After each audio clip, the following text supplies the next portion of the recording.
Oi, turma! Hoje a gente vai estudar tecido nervoso, fechando assim os tecidos que compõem o corpo humano. Tecido nervoso, ele tá na aula 8. A gente vai começar com essa aula, mas também vai ver a aula 9, que é uma continuação, que é sistema nervoso. E aí esses slides estão lá no portal do aluno, na parte de emendas. Salvem e utilizem eles para estar estudando e fazendo as avaliações, tá bom? Qualquer dúvida, vocês podem me enviar uma mensagem ou colocar a pergunta de vocês lá no fórum que eu vou estar respondendo. Bom, como qualquer tecido que forma o corpo humano, a gente precisa pensar qual é a função do tecido nervoso no nosso corpo. O tecido nervoso, ele vai integrar e coordenar os vários órgãos e sistemas que nós temos no nosso corpo para responder a estímulos externos e internos. Então, um patógeno, uma mudança de clima, uma ameaça, uma necessidade fisiológica. Quem que vai estar integrando todo mundo, permitindo que todo mundo trabalhe junto para responder de maneira eficiente a esse estímulo ao qual nós estamos sendo expostos é o tecido nervoso. Quanto melhor ele faz isso, mais ajustado a gente está ao ambiente em que a gente está inserido. Embora a gente não estude aqui em histologia sistema endócrino, a gente sabe que os hormônios também vão participar desse processo de coordenação do nosso corpo, para ele funcionar como essa máquina tão bem elaborada que ele é. Bom, quais são as características histológicas desse tecido? Ele é um tecido que é vascular. Aqui na imagem, a gente tem uma microscopia de tecido nervoso. Então, o que eu estou vendo aqui grifado? Ó, VS. Esse tubinho é vaso sanguíneo. Então, nós temos vasos sanguíneos no tecido nervoso, ele é vascular. A matriz extracelular, a MEC, do tecido nervoso, ela é praticamente inexistente. Há pouquíssima matriz nesse tecido. E aqui, cuidado, porque alguns sites vão dizer que tecido nervoso não tem matriz, mas não é assim, ele tem. Tá? Lá no Junqueira também tá assim, que é o livro que a gente utiliza. Ele tem matriz, mas é muito pouca. Mas ainda assim ele tem lá, então a gente não pode dizer que não existe matriz nesse tecido. Ela existe, só é bem pouca se comparado com todos os outros tecidos que a gente já estudou. No tecido nervoso, nós vamos ter então células do tipo neurônio, que é o que a gente está vendo aqui, ó, marcado por essa setinha azul, e outro tipo de células que são menos famosas, que são as células da glia ou neuroglia. Tanto as células da glia quanto os neurônios, eles vão ser células um pouco diferentes do que a gente já tem visto. Eles são células que têm uma estrutura chamada de corpo celular, que é onde fica o núcleo, e elas são células com esses prolongamentos aqui, ó, bem característico de célula de tecido nervoso. Vamos começar então a estudar essas células pelos neurônios? Os neurônios, que é o que a gente está vendo aqui na imagem, um neurônio típico. A gente tem vários tipos de neurônios, tá? A gente vai estudar um neurônio clássico. A função dele vai ser receber, processar e transmitir informações pelo nosso corpo, tá? Que também são chamadas de estímulos. Neurônios são células altamente especializadas, e aí registrem na cabecinha de vocês. Quanto mais especializada é uma célula do nosso corpo no que ela faz, menos ela vai ter capacidade de se dividir. Então, o neurônio, como ele é altamente especializado no que ele faz, ele se divide muito pouco. E isso é um problema. Por que doenças neurológicas, ou melhor, neurodegenerativas, que destroem os neurônios são tão prejudiciais e ameaçadoras para a gente, mesmo ainda nesse momento que a medicina está tão avançada. Porque um neurônio, quando ele morre, o outro que está vivo não vai conseguir se dividir numa velocidade rápida o suficiente para formar novos neurônios e preencher ali o local daquela lesão da onde aqueles neurônios foram mortos.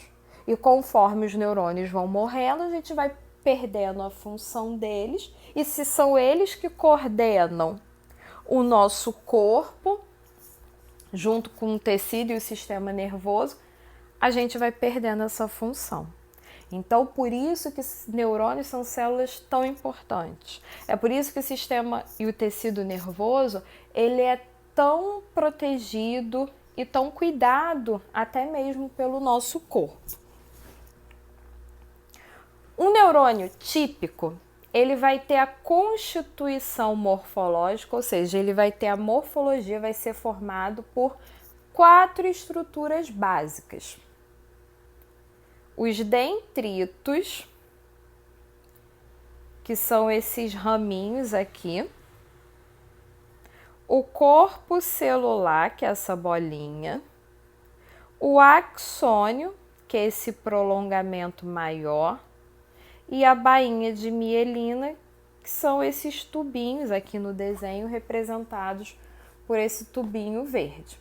Então, a gente vai estudar agora cada uma dessas estruturas. Então, os dendritos são prolongamentos curtos que partem da onde? Dessa estrutura central que é o corpo celular.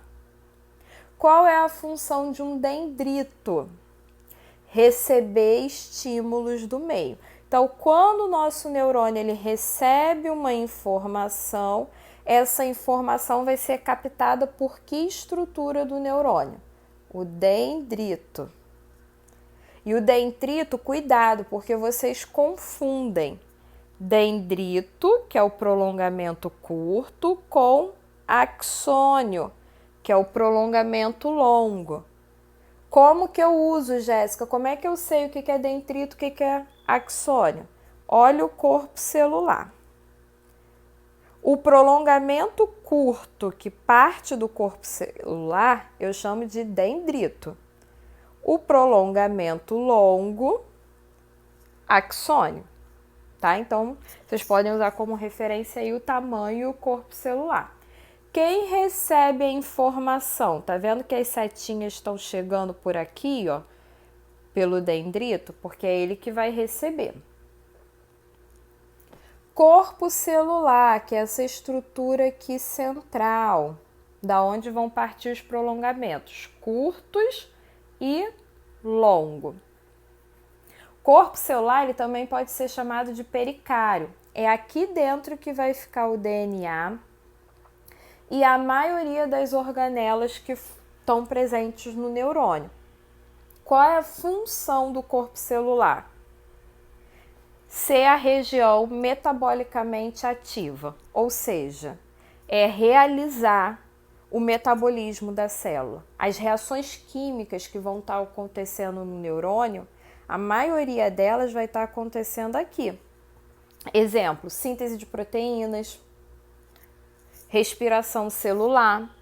Tudo aquilo que a célula precisa para viver, a maioria das reações químicas vai estar acontecendo aonde? No corpo celular. Então, o corpo celular é responsável por realizar a maior parte do metabolismo da célula. Aqui é só um desenho para ilustrar o corpo celular, tá? Que seria isso daqui, é como se fosse um pedaço do nosso neurônio. Então, isso é o corpo celular. Observem que ali dentro tem o neurônio e várias organelas, como as mitocôndrias. Axônio, que é esse prolongamento longo que parte do corpo celular. Ó, na outra imagem amarelinha. Isso é o axônio. Cuidado, porque no final do axônio ele se ramifica. E aí vocês confundem essas ramificações com os dendritos, e não é. Isso está partindo do corpo celular? Não, é só o finalzinho do axônio. Qual é a função do axônio? Conduzir impulsos para células, sejam outros neurônios ou células efetoras. Ou seja, o que é uma célula efetora? A célula que vai precisar receber a informação do neurônio e desempenhar uma ação. Exemplo, uma célula muscular. Então, a função do axônio, que é esse prolongamento único e longo, único e longo. Ah, Jéssica, mas e essas ramificações? Isso aqui é o final dele, a gente considera o que está partindo do corpo celular. A função dele é conduzir impulsos, informações para outros neurônios ou para outras células, como células musculares. Exemplo, esse neurônio recebeu a informação de que está quente. Quem recebe? Dendrito, passa pelo corpo celular, vai pelo axônio e esse axônio vai conduzir essa informação para outra célula, seja um outro neurônio ou uma célula muscular, da mão, por exemplo, para dizer para essa célula muscular da mão para se contrair, com isso a gente tirar a mão daquela região quente, tá? Então, ele que conduz impulso. Outra estrutura que também está formando o neurônio típico é a bainha de mielina. O que é a bainha de mielina? São células que vão estar envolvendo o nosso axônio. Olhem aqui para a imagem. Eu tenho o axônio em amarelinho, dá um zoom. Eu tenho o axônio em amarelinho e ao redor desse axônio eu tenho várias células enroladinhas e esse conjunto de células que está ao redor do axônio eu chamo de bainha de mielina. Observem aqui nessa ampliação que o axônio está ali no meio e a célula vai ao redor desse axônio. Então, a gente tem uma célula, outra e assim vai. Esse conjunto de células que envolve o axônio eu chamo de bainha de mielina. Que células são essas? Células da glia. Podem ser de dois tipos, não precisa gravar esse nome, é só para a gente saber. Células de Schwann, que estão no sistema nervoso periférico, e oligodendrócitos que estão no sistema nervoso central. Então, observe, células que envolvem ali o axônio. A bainha de mielina, ou seja, esse conjunto de células que envolve o axônio, ele não vai envolver esse axônio de fora a fora. Tem regiões do axônio em que eu não tenho, observem aqui na imagem. Axônio em amarelo, célula que forma bainha de mielina, certo? Elas estão de fora a fora do axônio? Não. Tem região que eu tenho só axônio, que eu não tenho bainha de mielina. Essa região em que eu só tenho axônio, ou que eu não tenho bainha de mielina, eu chamo de nódulos de Ravier. E por que é importante a gente saber isso? Que nos nossos axônios a bainha de mielina ela não é contínua. Existem regiões do axônio que não tem bainha de mielina, que são os nódulos de Ravier. A gente vê aqui, o nódulo ou nó, né, de Ravier. Aqui o nó. Por que é importante a gente saber disso? Por causa da função da bainha de mielina.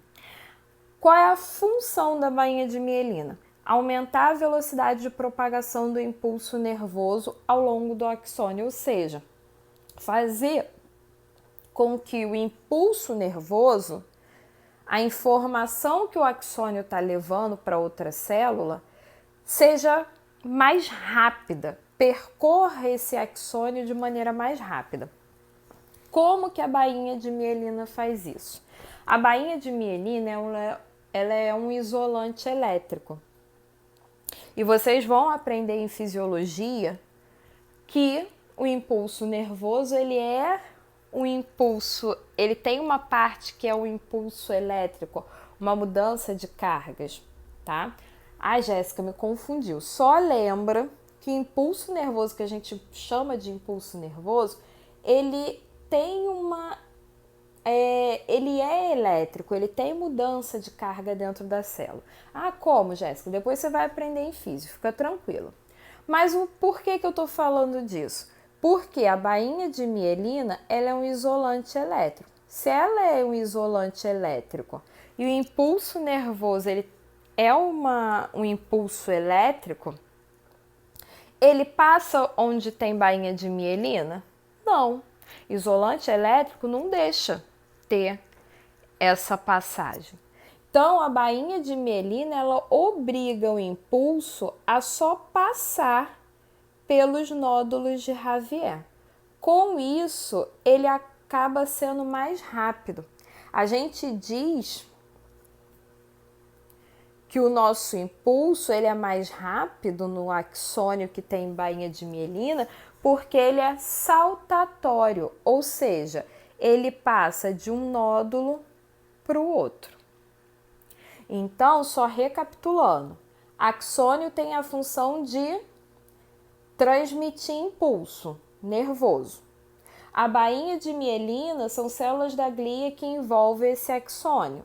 Há regiões do axônio que não tem bainha de mielina, que são os nódulos de Ravier. Qual é a função da bainha de mielina, então, ali no axônio, envolvendo essa estrutura? Acelerar a propagação do impulso nervoso, ou seja, fazer com que ele passe mais rápido pelo axônio. Como? Ela obriga esse impulso a passar só onde ela não está, que são nos nódulos. Ao invés dele ir contínuo, ele vai saltando. Por isso que nessa charge aqui a gente tem o canguru, para simbolizando o impulso, né? Saltando pelos nós. Quando a gente tem degradação da bainha de mielina, que é essa segunda imagem, o impulso ele vai passar só nos nós? Não, ele vai passar por toda a região que não tem bainha de mielina. E por conta disso, ele vai passar muito mais devagar por toda essa região do axônio. Só para vocês terem uma noção, o impulso nervoso num axônio que tem bainha de mielina, ele viaja a 400 km por hora. Sem bainha de mielina, ele vai a 4 km por hora. Ele vai muito mais lento. Tá, Jéssica, mas por que a gente está aprendendo isso? Para entender sintomas de patologias que vocês vão estudar ao longo da graduação. Exemplo, esclerose múltipla. Na esclerose múltipla, a gente tem degeneração da bainha de mielina, ou seja, é uma doença autoimune em que células do nosso próprio corpo começam a destruir a bainha de mielina dos neurônios. Quando isso acontece, qual é o efeito que vai ter? O impulso que antes passava super rápido por esse neurônio e chegava na célula a informação, agora vai super devagar. E aí, muitas das vezes, a informação não chega naquela célula, porque está indo tão lento que não chega. Ah, Jéssica, tá, mas o que isso tem a ver? É um movimento que a pessoa não consegue mais executar. A informação é dada pelo sistema nervoso. Mas por que então ela não executa? Porque vai tão devagar que não chega para aquela célula muscular contrair e movimentar. E aí a gente vai perdendo progressivamente a coordenação nervosa. Por quê? Os nervos não conseguem mais coordenar essas estruturas do nosso corpo, porque eles não conseguem levar comandos e informações rapidamente como precisa. Guillain-Barré, que há alguns anos atrás teve muito na mídia por causa do vírus da Zika. O vírus da Zika ele podia também ativar essa síndrome em que células do nosso sistema de defesa destruíam a bainha de mielina. Também fazendo com que a informação que passa pelo axônio percorra uma velocidade muito mais devagar e com isso a gente vai perdendo a movimentação, perdendo a coordenação nervosa, tá? Bom, então lembre, neurônios vão ter 4 estruturas básicas: dendritos, corpo celular, axônio, bainha de mielina, cada uma com uma função específica importantíssima para o funcionamento do sistema nervoso. Bom, os neurônios eles podem ser classificados quanto à função em neurônios sensitivos, motores e interneurônios. Tem várias classificações para neurônios. Aqui eu peguei a de função porque é o que às vezes a gente vê escrito por aí. Então, em trabalhos que a gente lê e etc. Neurônios sensitivos são aqueles que vão levar informação do meio externo para o sistema nervoso central. Motores são aqueles que levam informação do sistema nervoso central para células que vão executar aquele comando. E interneurônios são neurônios que vão fazer a comunicação entre esses dois grupos. Então, exemplo, aqui eu tenho a pele. Um neurônio sensitivo na pele vai captar a informação do meio e levar para o meu sistema nervoso central. Um neurônio interneurônio vai processar essa informação e transmitir para um neurônio motor, que vai levar a informação processada para uma célula muscular para que ela possa executar aquela ordem, tá? Então, a gente tem neurônios que vão trabalhar de maneira diferente. Alguns só recebem e levam para o sistema nervoso central a informação. Outros processam essa informação e transmitem para outros neurônios. E outros levam essa informação, então, para células que vão executar esse comando. Sentido do impulso nervoso. E, gente, presta atenção aqui, porque aqui vocês fazem uma zona. Sentido do impulso nervoso que a gente fala aqui não é sentido de por que o impulso nervoso é importante. Não, sentido aqui é de direção. Qual é a direção que o impulso nervoso se propaga no neurônio? É sempre nessa direção. Dendrito, corpo celular, axônio. É sempre assim. Eu nunca vou ter um axônio recebendo a informação, passando para o corpo celular e depois para o dendrito. É sempre, a informação ela sempre vai se propagar nessa direção. Dendrito, corpo celular, axônio. Quem agiliza a transmissão dessa informação? Bainha de mielina lá no axônio. Bom, fechamos então neurônios e agora vamos para as células da glia. Primeira coisa, que é outro tipo de célula que está lá no tecido nervoso, mas ela é menos badalada, então a gente não pensa muito nela no nosso dia a dia. Mas células da glia ou da neuroglia são células importantíssimas que vão dar todo o suporte para o neurônio. Eu digo que elas são as assistentes do neurônio, né? Vão ali ajudar a nutrir, a proteger, acelerar impulso, né? Ou seja, dão um grande suporte para os neurônios. Primeira coisa que a gente precisa entender, quando a gente fala célula da glia, eu não estou falando de uma célula só. Eu estou falando de vários tipos de células, cada uma com uma função específica. Lembra lá que leucócito também é assim?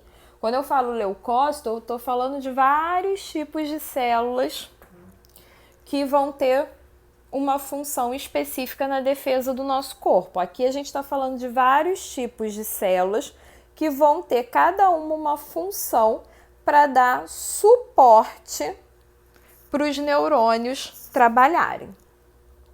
Só para a gente entender isso. Exemplo, oligodendrócitos. Eles vão formar a bainha de mielina do sistema nervoso central e vão acelerar com isso a transmissão do impulso elétrico no axônio. Células de Schwann formam a bainha de mielina de células que estão ali no sistema nervoso periférico. Astrócito porque ele parece uma estrelinha. A função dele é comunicar vasos sanguíneos e neurônios. O neurônio está aqui, tá? O astrócito é isso aqui, ó, comunicando os dois, permitindo que nutrientes passem dos vasos sanguíneos para os neurônios. Além disso, astrócito ele também vai formar a barreira hematoencefálica, que é algo brilhante, no meu ponto de vista, que a gente tem lá no nosso sistema nervoso central. A gente sabe que neurônio é uma célula delicada, no sentido que se ela morre, não nasce outro no lugar.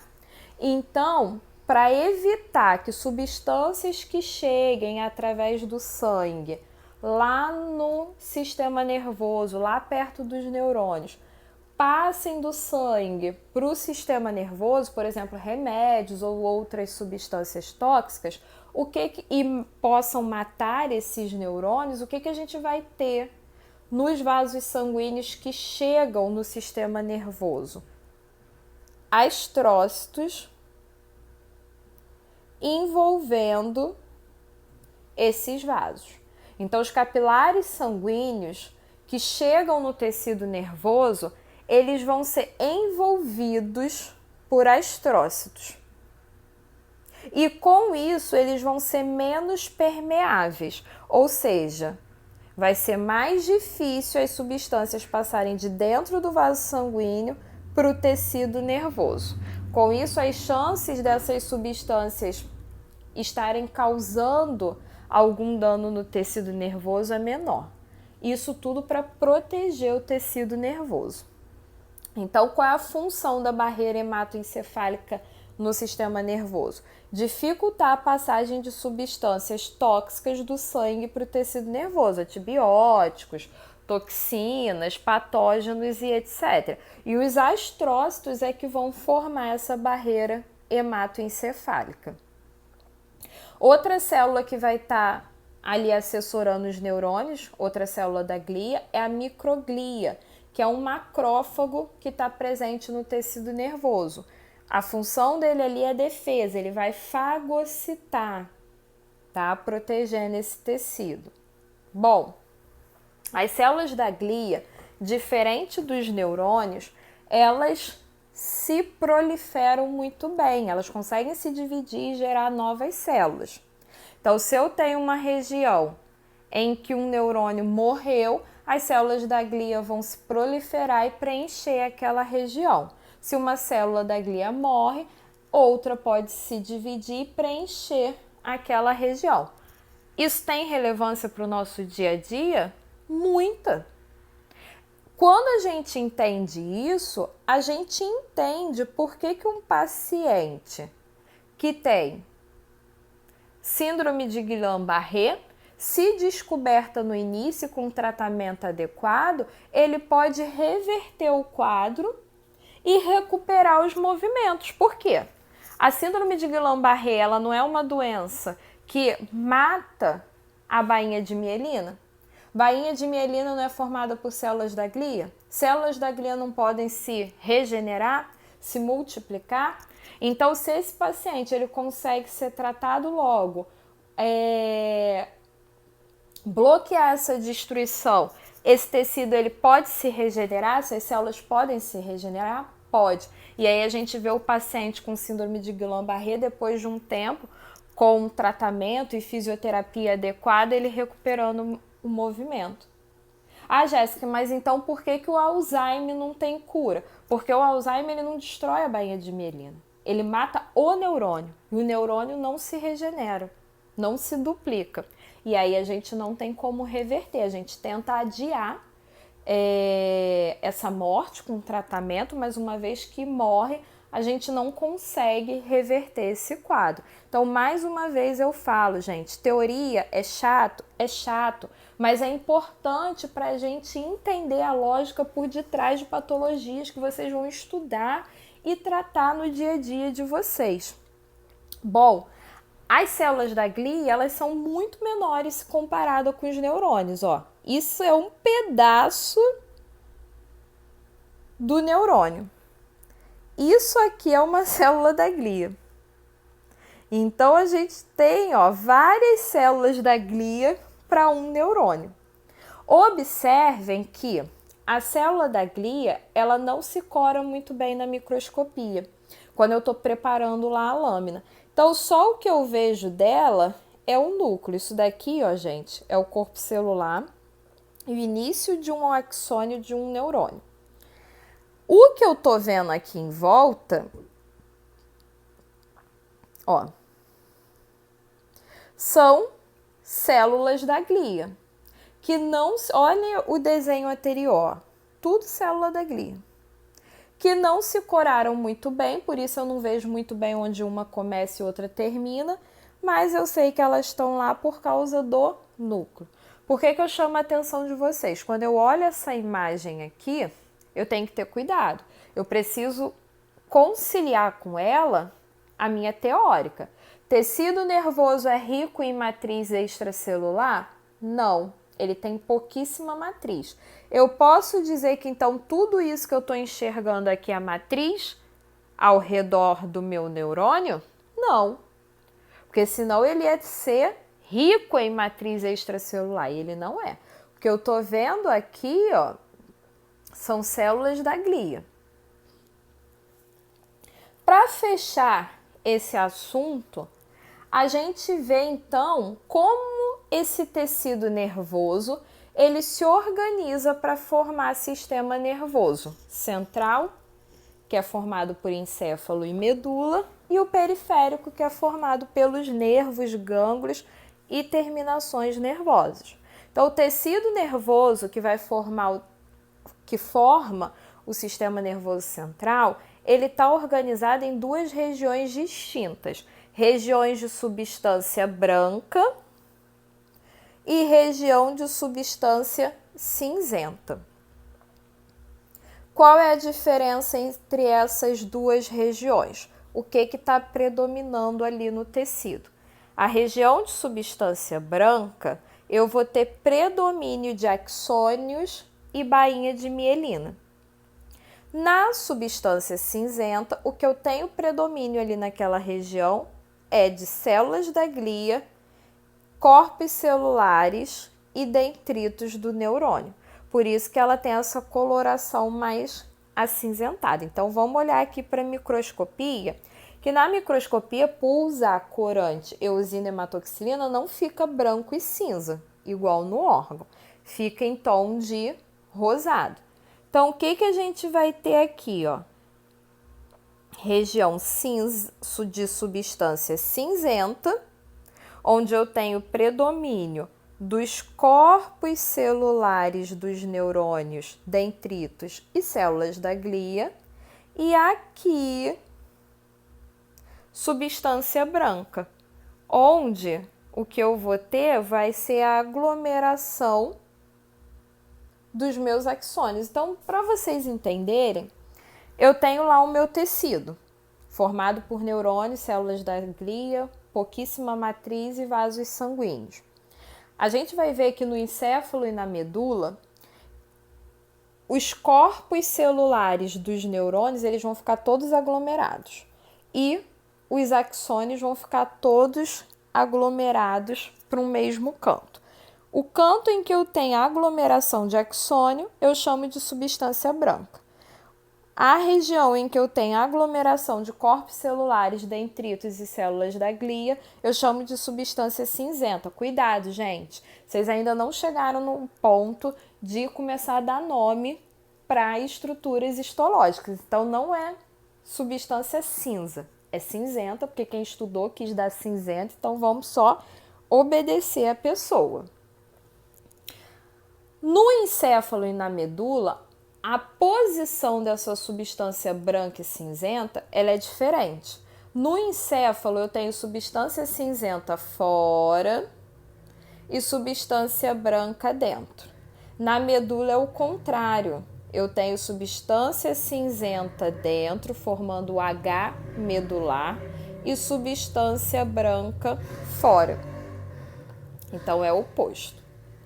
Bom, e aí quando a gente estuda sistema nervoso periférico, e gente, por que eu não estou entrando a fundo? Porque vocês vão ter toda a fisiologia de sistema nervoso central e periférico em fisiologia e em outras disciplinas de enfermagem. Então aqui é só para a gente estudar mesmo a organização de tecido, célula, que é o que a histologia vai focar.